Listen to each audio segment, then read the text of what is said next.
जय हिंद दोस्तों, स्वागत दोस्तों आप लोग का आपके अपने YouTube चैनल सालदामी स्टडी सेंटर में। जैसा कि दोस्तों आज हम लोग इस वीडियो में देखने वाले हैं यूवीएफ में संबंध करते कैसे हैं। जैसा कि बहुत सारे बच्चों का कमेंट आ रहा है, सर फटाक से इस टॉपिक वीडियो जल्दी से अपलोड कर दीजिए। अब जैसे सारा डेरिवेशन करा रहे हैं वैसे इसका भी डेरिवेशन जल्द से जल्द करा दीजिए। दोस्तों आप ही लोग कमेंट्स को देखते हुए हम इस वीडियो को लेकर के आ रहे हैं ताकि आपको इस डेरिवेशन में 1% का कोई भी डाउट आपको होने ना दे। दोस्तों बिना टाइम को वेस्ट वीडियो को शुरू करते हैं और इस शानदार टॉपिक को एकदम बेहतरीन तरीके से समझने का प्रयास करते हैं। तो जैसा कि दोस्तों हमारे टॉपिक का नाम है अवतल दर्पण के लिए यूवीएफ में संबंध करते कैसे हैं। ठीक है, बहुत सारे बच्चों को प्रॉब्लम होती है, लेकिन आज के बाद 1% की कोई प्रॉब्लम आपको होने नहीं देंगे। चलिए पहले हम लोग इस डेरिवेशन करने से पहले फिगर को पूरा अपने माइंड में खोपड़ी अपने बैठा लेते हैं ताकि फिगर कैसे बनता है, कहां फोकस होता है, कहां पकड़ता है, कहां त्रिज्या होती है, सारी बातें झटक समझ लेते हैं। ठीक है, तो जैसा कि देखिए ध्यान से, ये मान लेते हैं हमारा कोई एक अवतल दर्पण है, इसके पीछे पालिश कर देते हैं इस तरह से। ठीक है, तो ये हमारा बन गया अवतल दर्पण। ठीक है, अब देखो इसके मध्य बिंदु से होकर के एक रेखा जाती है, इसे हम लोग बोलते हैं मुख्य अक्ष। क्या बोलेंगे? मुख्य अक्ष बोलेंगे। इसका मध्य बिंदु होता है P, तो P रख देंगे और मान लेते हैं मुख्य अक्ष पर कोई एक वस्तु रखी गई है। ठीक है, मुख्य अक्ष पर कोई एक वस्तु रखी गई है, उस वस्तु का नाम है OO डैश। क्या नाम है? OO dash. ध्यान से लिखा, सुनो, हमारे पास कोई एक अवतल दर्पण है जिसका मध्य बिंदु क्या है? O है। इसका द्वारक कितना है बताओ? M1 और M2। एक अवतल दर्पण M1 और M2 है, इसका मध्य बिंदु कितना है? P है। मध्य बिंदु P से एक मुख्य अक्ष की रेखा जा रही है जिसपे एक वस्तु रखा गया है, OO डैश रखा गया है। अब ध्यान से पूरी बात को समझिएगा। सुनो, जब किसी वस्तु से चलने वाली प्रकाश की किरण, मान लीजिए प्रकाश किरण चल रही, क्या जब किसी वस्तु से चलने वाली प्रकाश की किरण इस बताओ जब प्रकाश जाएगी क्या दर्पण के उस पार जा पाएगी? नहीं जा पाएगी, क्योंकि बताओ इससे आप पालिश कर देंगे, जब पालिश करेंगे तो प्रकाश उस पार नहीं जा पाएगी, टकरा के कुछ इस माध्यम में यहां से होकर के आएगी। क्या कहेंगे? सुनो, जब प्रकाश की किरण, जब किसी वस्तु से चलने वाली प्रकाश की किरण दर्पण के परावर्तन के पश्चात जिस बिंदु से होकर के जाती है उसे हम लोग कहते हैं मुख्य फोकस या फोकस। यहां तक बात क्लियर हो गई? अब ध्यान समझो, जैसे प्रकाश फिर एक बार क्या होगा, यहां से प्रकाश की वक्रता केंद्र से होकर के जाएगी, जिस माध्यम में जाती है उसी माध्यम में वापस लौट आती है, जिसे वक्रता केंद्र कहेंगे। ठीक है, तो पता जहां पे ये पॉइंट कटेगा ना वहीं पे आपका इमेज बनेगा। आपका इमेज क्या होगा? वहीं पे बनेगा। तो इसका नाम रख देते हैं आई डैश। क्या नाम रखते हैं? आई डैश रख देते हैं। इतनी बात समझ में आ गई? अब ध्यान से कहने का मतलब है, लिखेंगे कैसे? माना हमारे पास एक अवतल दर्पण M1 और M2 है जिसका मध्य बिंदु कितना है? P है। अब मुख्य अक्ष पर एक वस्तु OO डैश रखा गया है जिससे बनने वाला प्रतिबिंब क्या है? आई डैश है। यहां तक लिख देना, बाकी और ज्यादा कुछ लिखना नहीं है। अब देखो ध्यान से, आपको अपने मन से एक लंब मान लेना। यहाँ पे मान लेते हैं हमारे पास यहाँ पे एक लंब है, इसका नाम रख देते हैं A और इसका नीचे का नाम हो गया N। AN एक हमारा एक लंब हो गया। ठीक है, यहाँ तो कोई दिक्कत नहीं है। अब देखो डेरिवेशन करना कैसे समझिए। हम देख रहे हैं इसमें एक यही बड़ा वाला त्रिभुज दिखाई दे रहा है। ठीक है, ठीक है। अब देखो इसमें देख रहे हैं एक छोटा वाला त्रिभुज दिखाई दे रहा है, यानी कहने मतलब एक खूब बड़का लेंगे तो एक खूब छोटका लेंगे। सेम इस तरह इसमें करेंगे, फिर एक बार हमें कोई बड़का त्रिभुज लेंगे, फिर एक बार छोटा त्रिभुज लेंगे, इसको यानी बड़ा छोटा, इसमें बड़ा छोटा लेके फिर फटाफट प्रूफ कर देंगे, काम खत्म हो जाएगा। समझो ध्यान से। तो यहाँ पे क्या काम करेंगे बताओ? अच्छा, ये भी एक त्रिभुज है, ठीक है, ये भी एक त्रिभुज है और ये भी एक त्रिभुज है। दोनों का रूप कैसा है? सेम है। देखो जिस तरीके से ये बना है उस तरीके से ये त्रिभुज, दोनों का रूप कैसा है? सेम है। जब रूप सेम होता है तो उसे बोलते हैं समरूप। क्या कहते हैं? समझो, हमने यहाँ पे एक त्रिभुज बना दिया इस तरह से, ठीक है, और एक छोटा सा इस तरह त्रिभुज बना दिया। बताओ दोनों का रूप सेम है कि नहीं? दोनों को त्रिभुज कहेंगे और दोनों का रूप एक जैसा है। जब साइज से मतलब नहीं होता, साइज छोटा बड़ा उससे नहीं मतलब, लेकिन दोनों का रूप कैसा है? सेम है, तो क्या बोलेंगे? समरूप कहेंगे। मान लो आपके पास इतना बड़ा एक सिलेंडर है, ठीक है, इतना बड़ा आपके पास सिलेंडर है और सेम इसी की तरह एक सिलेंडर दिखाई देता है, वो बहुत ही छोटा सा है, तो दोनों का रूप कैसा है? सेम है, बस हाइट छोटा बड़ा था। हाइट से मतलब नहीं, समरूप का मतलब दोनों का रूप एक जैसा होना चाहिए। जैसे मान लीजिए हम हैं, सेम हमारी तरह दिखने वाला एक बच्चा है, बहुत ही छोटा सा है, तो आप क्या कहेंगे? दोनों का रूप बहुत सेम है, लेकिन क्या बोलेंगे उस टाइम? समरूप। क्या कहेंगे? समरूप। इतनी बात समझ में आ गई? अब ध्यान देखो, तो मैथ में सिखाया जाता है समरूप क्या होता है, लेकिन समझ जाओ समरूप है क्या। तो दोनों का रूप सेम है, समरूप। अब ध्यान देखो, लिखेंगे क्या? लिखेंगे एक बार एक बड़ा वाला त्रिभुज लेंगे और एक बार एक छोटा वाला त्रिभुज लेंगे। फटाफट लेना शुरू करते, लिखेंगे ऐसे, त्रिभुज OO डैश C तथा I डैश C समरूप है, समरूप त्रिभुज है। ठीक है, तो करना क्या है? त्रिभुज OO डैश C तथा I डैश C है, दोनों त्रिभुजों क्या है बताओ? समरूप है। ठीक है, समरूप का मतलब ध्यान समझो क्या होता है, यानी कि जितना ये होगा उसके बटा क्या होगा? ये होगा, यानी कहेंगे OO डैश फिर बटे इसका लंब बटे इसका लंब, इसका आधार बटे इसका आधार। ठीक है, अभी देखो सब समझ में आएगा। पहले करते हैं, देखो पहले इसका लंब ले, बड़े त्रिभुज का लंब लो भैया, ओ ओ डैश ही बड़का त्रिभुज का लंब हो गया। अब छोटका त्रिभुज का लंब कितना है, आई आई डैश, तो यहाँ पे क्या रखेंगे, बटे लगा के आई आई डैश। अभी हमारी लंब की पूरी बात हो गई, बड़का त्रिभुज का लंब और छोटका त्रिभुज का लंब। अब बराबर लगा दो। चलो भाई, बड़का त्रिभुज का आधार और छोटका त्रिभुज का आधार, तो बड़े वाले त्रिभुज का आधार कितना है, ओ सी, तो यहाँ पे क्या रखेंगे, ओ सी रखेंगे, बटे लगा दो। छोटे त्रिभुज का आधार कितना है, आई सी, तो यहाँ पे क्या रख देंगे, आई सी रख देंगे। समीकरण नंबर 1 बन गया।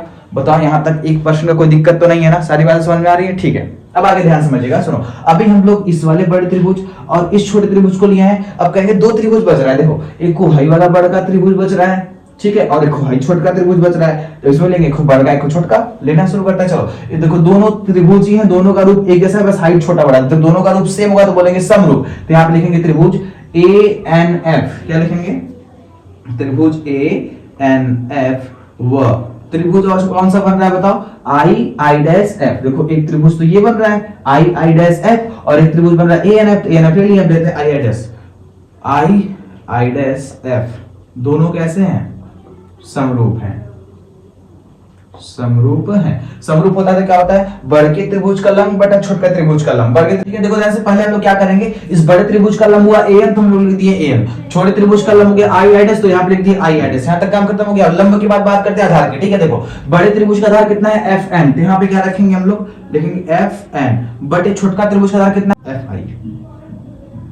देखो इसका लंब हुआ ए एन, इसका लंब हुआ आई आई डैश, इसका आधार एफ एन और इसका आधार एफ आई होगा ना। ठीक है, यहाँ तक बात क्लियर हो गई। अब अच्छी से ध्यान से बात को समझिएगा। हम एक काम करते हैं, यहाँ पे देखो लिखा है ओ ओ डैश, ठीक है, और नीचे देखो कितना लिखा है ए एन। अच्छा, तो ये ए एन है किसके नजदीक है, यहाँ पे देखो जो ये एन बिंदु है ना, यह पी के एकदम पास में है। एन जो है पी के एकदम पास में नजदीक में है, तो यानी हम यहाँ पे क्या करेंगे, एन बराबर क्या हो जाएगा, पी हो जाएगा। यानी जो ये एन है बिंदु पी के क्या है, बहुत ज्यादा क्या है, निकट है। तो यहाँ पे लिख देंगे बिंदु एन पी के निकट है।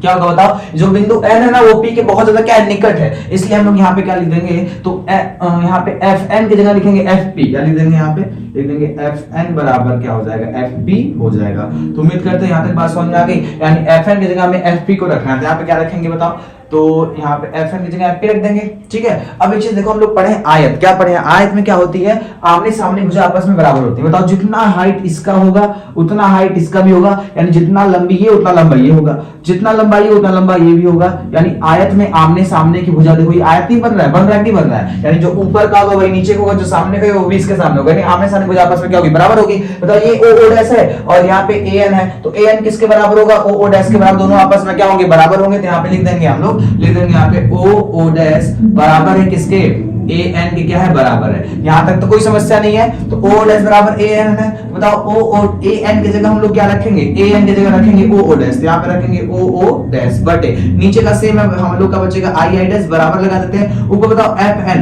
एन पी के बहुत ज्यादा निकट है, इसलिए एन की जगह क्या रखेंगे, पी रखेंगे, तो यहाँ पे हो जाएगा एफ पी बटे यहाँ पे एफ आई को सेम ऐसे एफ आई रख देंगे। बताओ यहाँ तक कोई समस्या है नहीं। ये बन गया हमारा समीकरण नंबर 2। बस इस चीज को ध्यान रखिएगा, बिंदु एन जो है पी के काफी ज्यादा निकट है, इसलिए एन की जगह हम क्या रखेंगे, पी रखेंगे। तो एफ एन, एन की जगह क्या रखेंगे, पी रखेंगे। यहाँ तो गया, आयत में आमने सामने की भुजा बराबर होती है, तो ये ओ ओ डैश बराबर होगा ए एन के बराबर होगा, तो ओ ओ डैश बराबर ए हो गया, यानी जहां पे ए एन है वहां पे हम ओ ओ डैश को रखेंगे। यहां तक सारी बातें क्लियर हो गई ना। अब ध्यान से बात को समझिएगा, सुनो ध्यान से। बताओ अच्छा, हम समीकरण 1 में देख रहे हैं, यहाँ पे भी ओ O dash I I dash आया है, और समीकरण 2 में भी देख रहे हैं तो ओ O dash I I dash आया है, यानी ये दोनों आपस में क्या है, बराबर हैं। तो समीकरण 1 और 2 से जब हम तुलना करेंगे तो इससे ये पूरा क्या होगा, कट जाएगा। खाली क्या बचेगा, ओ सी बटे आई सी बराबर एफ पी बटे में एफ आई। यहाँ पे लिखेंगे समीकरण 1 व 2 से तुलना करने पर, ठीक है, देखो जब समीकरण 1 2 तुलना करेंगे तो क्या होगा, जब इसको सॉल्व करते हैं इससे ही कट जाएगा, खाली क्या बचेगा, OC क्या बचेगा, OC, और बटे में क्या बचेगा, IC बचेगा, बराबर लगा दे। यहाँ पे बताओ ये तो कट गया है, खाली क्या बचेगा, FP बटे में हो जाएगा FI। बताओ यहाँ तक बातें क्लियर हो गई, यहाँ तक तो कोई दिक्कत नहीं है। अब यहाँ समझो, हमें दिया है OC, क्या दिया है OC, हमको निकालना है O से C के बीच की दूरी। अच्छा तो ये OC निकलेगा कैसे? तो एक काम करते हैं, देखो ध्यान से, यहाँ O से लेके P तक देख रहे हो ना, O से लेके P तक काफी बड़ा डिस्टेंस है, यानी यहाँ से यहाँ तक है। अगर हमको केवल चाहिए O से लेके C तक, तो कैसे ये OC को निकालेंगे? समझो, पहले है बड़का है, कितना बताओ, बड़का हमारा OC है, बड़का में से अगर इतना काट दें भाई नहीं निकल जाएगा, हमको तो केवल यही निकालना है। देखो भाई पूरा बड़का कितना है, OP है, और बड़का में से अगर हम इतना काट दें क्या बचेगा, OC बचेगा। काटने का मतलब हमें वो माइनस करना है, ठीक है। देखो ध्यान से क्या करेंगे, लेकिन OP यानी बड़ा वाला क्या है, OP, उसमें से क्या घटाएंगे, CP, यानी OP में से यदि हम CP को हटा दें तो क्या बचेगा, OC बच जाएगा। बस हो गया। देखो क्या घटाएंगे बताओ, यानी हमें करना है OP बड़का में से, OP ये बड़का में से कितना घटाएं, है छोटका घटाओ CP, है बड़का में छोटका घटा दें CP, तो माइनस क्या कर लिखेंगे CP। अब बटे लगा दें, तो यहां तक तो कोई समस्या नहीं है। अब चलो ध्यान से, तो हमने निकाल लिया OC का मान। अब हमें चाहिए IC, क्या चाहिए, IC चाहिए। देखो ये है I और ये है C, यानी हमें केवल ये छोटा वाला हिस्सा चाहिए। अब बताओ चाहिए IC निकलेगा कैसे? तो हम देख रहे हैं पूरा बड़का कितना है, C से लेके P तक, देखो ये पूरा बड़का है, इस पूरे बड़के में से हम इतना छोटा काट के निकाल दें तो IC नहीं बचेगा, बचेगा। तो पूरा बड़का कितना है बताओ, C से लेके P तक, ये CP पूरा बड़का है, तो लिखेंगे यहाँ पे CP। अब माइनस करो, कितना माइनस करेंगे, भाई जो छोटका है इसको काट के हटा दो। बताओ ये पूरा यहाँ से लेके C से लेके P तक कितना हो गया, CP। CP में से इतना काट दें, काटेंगे तो IP, क्या काटेंगे, माइनस में लिख देंगे IP। यहाँ तक काटने का मतलब माइनस करना है। बताओ ये CP बड़के में से इतना हम काट के निकाल दिए, बच गया हमारा IC। आपको 1% का कोई समस्या होने नहीं देंगे, ध्यान से बात को समझिएगा, ठीक है। अब बराबर लगा दे। अब देखो ध्यान से लिखा है FP, आपको चाहिए FP, बताओ NP के निकटता की कोई वैल्यू हटाइए, इसको हटाई दो। देखो हमें चाहिए FP चाहिए, क्या चाहिए, FP चाहिए। बताओ चाहिए FP, तो पहले से इसी के बीच की दूरी FP है, ये है। अब बताओ इसको कहां से निकालोगे, FP तो FP है, FP को हम क्या रखेंगे, FP ही रखेंगे। अब बटे लगा देते हैं, ठीक है। अब नीचे लिखा है FI, क्या लिखा है, FI लिखा है। बताओ चाहिए ये हो गया F और ये हो गया, यानी ये छोटका वाला है FI। भाई छोटका कैसे निकलेगा, देखो यहां से लेके यहां तक है पूरा बड़का कौन है, P है। ध्यान से बात को समझ, जहां हमारा हाथ है हाथ को देखिए। देखो भाई बड़का वाला बताओ क्या है, IP है। अगर इस बड़के में से अगर हम इतना काट के निकाल दें तो बचेगा हमारा FI, क्या बच जाएगा, नहीं बच जाएगा आराम से। देखो क्या करेंगे, पूरा बड़का कौन है बताओ, IP, बड़ा वाला कौन है, IP है। इसमें से कितना माइनस करेंगे, IP में से क्या माइनस करेंगे, FP माइनस कर, हटा दो FP को, तो क्या कर देंगे, FP को माइनस कर देंगे, तो छोटका बचेगा हमारा FI।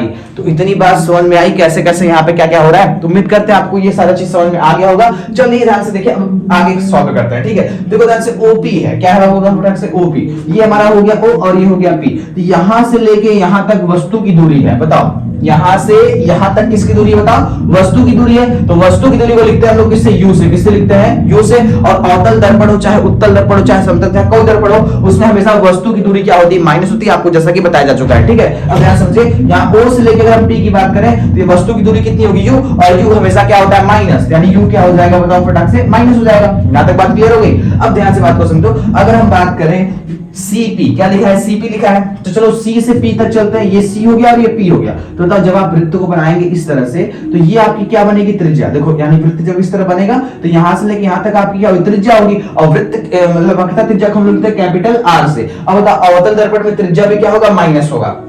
OP क्या हो जाएगा, हमारी वस्तु की दूरी U, और U क्या होगा, माइनस होगा। चाहे अवतल हो चाहे कोई दर्पण हो, U हमेशा क्या होगा, माइनस होगा। यहाँ तक कोई दिक्कत नहीं है। अब बताओ यहाँ माइनस में तो क्या लगा दिए, माइनस लगा दिए। अब बताओ CP का मतलब क्या है, यानी C से लेके P तक जैसे आप कोई वृत्त बनाते हो तो ये आपकी क्या बनती है, त्रिज्या बनती है। सेम इस तरीके से ये भी मान लेते हमारा एक वृत्त है, और यहाँ से लेके यहाँ तक जो त्रिज्या हमारी क्या होगी, कैपिटल R होगी। तो यानी और त्रिज्या कैसी होगी, माइनस, क्योंकि कौन दर्पण है, अवतल दर्पण, इसलिए यहाँ पे माइनस होगा। यानी यहाँ लिखेंगे माइनस R। यहाँ तक कोई दिक्कत नहीं है, इसको बंद कर दो, बटे लगा दो। चलो बटे लगा देते हैं। अब बात आ रही है फिर CP, देखो CP आ गया। अब बताओ CP का मतलब C से लेके P, त्रिज्या की बात कर रहा है, इस माइनस R क्या लिखेंगे, माइनस R लिखेंगे। यहाँ तक कोई दिक्कत तो नहीं है ना आप लोग को, ठीक है। अब बताओ अच्छा बात कर रहा है I, पहले माइनस लगा लो, ठीक है। कर IP बताओ भैया कहाँ है, ये हो गया हमारा I और ये हो गया P। तो यही ना प्रतिबिंब बन रहा है, तो प्रतिबिंब की दूरी को लिखते हैं V से। किससे लिखते हैं, V से लिखते हैं। तो ये हमारा इमेज है, प्रतिबिंब है। यहां से जाएंगे कहां, बिंदु P तक, यानी यहां से लेके यहां तक प्रतिबिंब की दूरी। तो बताओ वस्तु तो यहां रखी थी, यहां से लेके यहां तक वस्तु की दूरी हमारा ये हो गया, लेकिन बात हो रही प्रतिबिंब की। तो यहां से लेके यहां तक प्रतिबिंब की दूरी बताओ कितना होगा, V होगा। और V कैसा होगा, माइनस होगा। यानी यहां पे लिखेंगे ब्रैकेट में माइनस V, बराबर लगा दें। यहाँ तक कोई समस्या तो नहीं है ना। अब ध्यान समझो, एफ पी, यहाँ बताओ हमारा एफ है और ये हमारा पी है। बताओ फोकस और ध्रुव के बीच की दूरी को फोकस दूरी कहते हैं, यानी एफ और पी की बीच की दूरी क्या कहलाएगी, फोकस दूरी कहलाएगी। यानी यहाँ पे क्या लिखेंगे, स्मॉल एफ। अब बताओ जब अवतल दर्पण में हर चीज कैसी होगी, माइनस होगी, यानी यहाँ पे क्या करेंगे, माइनस लगा देंगे। ठीक है, बटे लगा देते हैं। अब बात करते हैं आई पी की। अच्छा था, ये हमारा हो गया आई और ये हो गया हमारा पी। जैसे यहाँ पे आई पी आया था, आई पी हमारा प्रतिबिंब था। अब देखो यानी आई से लेके पी की बीच की दूरी क्या होगी, प्रतिबिंब की दूरी होगी। यानी यहां से लेके यहां में जो बन रहा है प्रतिबिंब यहीं से बन रहा है ना, तो प्रतिबिंब की दूरी लिखेंगे माइनस वी। बोलो यहां तक समस्या नहीं है, माइनस माइनस लगा दो, ब्रैकेट में की बात करते हैं। अब बात कर रहे हैं एफ पी को क्या रखना है, एफ पी। देखो ये हो गया एफ और ये हो गया पी। बताओ एफ पी को हम लोग क्या कहेंगे, फोकस दूरी, क्योंकि ध्रुव और फोकस के बीच की दूरी को फोकस दूरी कहेंगे। तो एफ और पी के बीच की दूरी क्या कहलाएगी, फोकस दूरी, स्मॉल एफ कहलाएगी। और ये कैसा होगा, माइनस होगा। बात समझ में आ गया। बताओ यहां तक आपके खोपड़ी में बैठ गया कि नहीं बैठ गया, बैठ जाना चाहिए ना, तो कोई दिक्कत होना नहीं चाहिए आपको। ठीक है, तो इसको मिटाते फटाक से। अब फिगर की हमें कोई भी काम नहीं, ध्यान से पूरी बात समझिए। पूरा आइटम यहाँ पे रख चुके हैं, अब खटाखट इसको सॉल्व करेंगे, फटाक से डेरिवेशन हो जाएगा। ठीक है, चलिए फटाक इसको पहले फिगर में मिटा देते हैं। तो फिगर में कोई समस्या तो आपको नहीं होना चाहिए। अब ध्यान से बात को समझिए, सॉल्व करना है केवल। ठीक है, बाकी सारी काम खत्म हो गया। R बराबर कितना होता है, R बराबर होता है 2f। R बराबर कितना होता है 2f, यानी जहां पे R होगा वहां पे हम 2f को रखेंगे। चलिए फटाफट से रखते हैं, minus u minus bracket minus में 2f बटे लगा देते हैं, फिर माइनस में 2f। ठीक है, और फिर यहाँ माइनस है, फिर बताओ यहाँ अंदर कितना है v, तो रखेगा माइनस v। अब बराबर लगा दो, यानी जहां पे R है केवल वहीं पे क्या है 2f लगा दो, 2f। R बराबर कितना होता है 2f होता है। ठीक है, अब ध्यान समझिएगा, तो यहां तक काम कर लिए हम लोग। यहाँ पे लिखेंगे माइनस एफ, नीचे क्या आएगा बताओ, माइनस वी होगा, और यहाँ पे हो जाएगा माइनस में, चलो बताओ है माइनस माइनस क्या होगा, प्लस लगा लो, प्लस एफ। चलो बताओ यहाँ तक कोई दिक्कत किसी को नहीं है ना। अब चलिए फटाक सॉल्व करते हैं। बताओ ऊपर क्या है, बताओ minus you, high matching matching तो क्या लगा दे, प्लस लगा दे, हाई 2f तो क्या लिख दे, 2f लिख दे, बटे लगा दो। हाई बताओ माइनस 2f हो गया, हाई बताओ मैचिंग मैचिंग, माइनस माइनस क्या होगा, प्लस होगा, यहाँ v लगा दें बराबर। अब बताओ यहाँ कितना होगा, माइनस एफ बटे माइनस v, और प्लस में कितना हो जाएगा एफ हो जाएगा। तो प्लस एफ कैसे हुआ, हाई माइनस माइनस क्या हो गया, प्लस एफ हो गया। उम्मीद करते हैं यहाँ तक सारी बातें क्लियर हो गई होंगी। अब कैंची मार गुणा करेंगे, खच इसका गुणा इसमें करेंगे, खच से इसका गुणा इसमें करेंगे, काम खत्म। ठीक है, चलो पहले गुणा करते हैं। बताओ इस माइनस v का गुणा इसमें करो, हाई माइनस माइनस क्या होगा, पहले इस माइनस v का गुणा इन दोनों में कराएंगे, जब हो जाएगा उसके बाद इस प्लस एफ उठाएंगे तो नेगेटिव कर लेंगे, काम खत्म। ठीक है, चलो इन माइनस वा क्या हो जाएगा, प्लस हो जाएगा। u को चिपकाओ v से कितना हो जाएगा, uv। क्लियर हो रही बात। अब देखो ये माइनस है देखो प्लस है, जब अलग अलग रहेगा तो किसका चिन्ह आएगा, माइनस का आएगा। बताओ 2f जाके चिपक जाएगा v से, कितना हो जाएगा 2fv हो जाएगा। बात समझ है, देखो 2f चिपक गया v से, 2f हो गया। अब लगाओ यहाँ पे प्लस, रुक जाओ। अब बताओ माइनस v गुणा दोनों हो गया। अब बताओ प्लस f को गुणा इन सब में कर दो, ये प्लस है माइनस, प्लस माइनस क्या होगा, माइनस होगा। u को चिपकाओ v से कितना होगा, uf हो जाएगा। u को चिपकाना f से तो कितना uf हो जाएगा, यहां तक दिक्कत नहीं है। अभी हम लोग f को गुणा केवल माइनस u में किए हैं, अब f का गुणा किसमें करेंगे, 2f में करेंगे। ध्यान लिख देते हैं प्लस 2। अब बताओ f एक बार दो बार, f के चुन्निया में कितना आ जाएगा 2, क्योंकि f कितनी बार, दो बार, f स्क्वायर हो गया। अब बराबर लगा दो। अब बताओ यहां तक तो कोई दिक्कत नहीं है ना किसी को। अब एक काम करते हैं, अभी तो हम लोग इसका गुणा इसमें खर्च से कर लिए, अब इसका गुणा इसमें खर्च से करो, काम खत्म। चलो बताओ हाई माइनस वा क्या होगा, प्लस हो जाएगा, मैचिंग मैचिंग है। हाई 2 है तो क्या लिखेंगे, 2 लिखेंगे, एक बार f दो बार f, तो क्या हो जाएगा, f का स्क्वायर हो जाएगा। बताओ यहां तक कोई दिक्कत है नहीं। अब बताओ ये प्लस है तो क्या लगा, हाई बताओ प्लस माइनस क्या होगा, माइनस होगा। f को चिपकाओ v से कितना होगा, vf हो जाएगा। यहां तक कोई दिक्कत है नहीं। देखो ये भी प्लस 2f स्क्वायर है और ये भी प्लस 2f स्क्वायर है, हाई दोनों मैच करा है, इसको खचाक से काट दो, कट गया, कोई दिक्कत नहीं है। और कुछ कटने वाला है क्या, और कुछ कटने वाला नहीं, ऐसा करो सबको इधर लेके आओ। बताओ कितना होगा, u भी है, प्लस में प्लस लिखो चाहे मत लिखो। अब देखो माइनस में 2fv है, और क्या कहीं और f भी दिखाई दे रहा है, हाँ देखो fv यहां दिखाई, देखो चाहे आप a b लिखो चाहे बी ए लिखो, बतिया देख के है ना, चाहे एफ वी लिखो चाहे वी एफ लिखो, बात हो गई। सबको इधर लेके आओ, माइनस में 2fv, इसको इधर लेके आएंगे क्या होगा, माइनस वी एफ है, इधर आप क्या होगा, प्लस में वी एफ हो जाएगा। यहां तक कोई दिक्कत नहीं है। यहाँ पहले से कौन बचा है, माइनस में यू एफ बचा है। अब बताओ इधर कोई आइटम बचा, इधर कोई आइटम नहीं, आइटम का नाम रखेंगे 0। अब बताओ यहाँ तो किसी कोई समस्या नहीं है ना। अब एक काम करते हैं, समझो यहाँ पे हो गया यू वी। अब बताओ ध्यान से, ये माइनस है ये प्लस है, प्लस माइनस क्या होगा, माइनस से घटेगा। यहाँ पे एफ वी कितना है बताओ, 2 है, इसके पास एफ वी कितना है, वी एफ, यानी एफ वी बात एक ही है, तो 2 एफ वी में से अगर एक एफ चल रहा है कितना बचेगा, माइनस में कितना बचेगा, वी एफ बचेगा।